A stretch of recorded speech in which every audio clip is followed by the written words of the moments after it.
Welcome to Guide Guru. We hope this video helps. You start by verifying prerequisites. Update GPU drivers and the OS to remove known stutters. Once done, set the monitor to its native refresh rate in display settings so frames align with hardware capabilities. Make sure to use a capable cable like DisplayPort 1, 2, or HDMI 2.0 to avoid bandwidth limits. These first steps eliminate many common bottlenecks and let you proceed to smoothing techniques with confidence, because if the base is unstable, advanced tweaks can't help. You now tune synchronization and performance.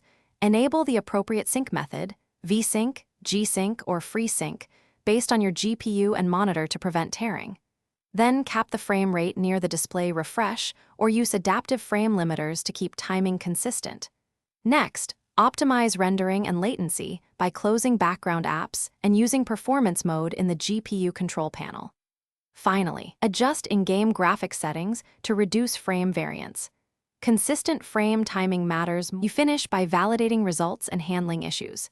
Measure frame times with a profiler or overlay to confirm reduced spikes, because consistent frame interval equals smooth motion.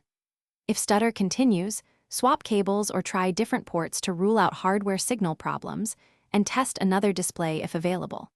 Make sure monitor firmware is current, and, as a last resort, reset monitor settings to factory defaults to clear misconfigured features. If you still see problems, document symptoms and retry steps methodically to isolate the cause. Thanks for watching. Consider subscribing if we helped you today.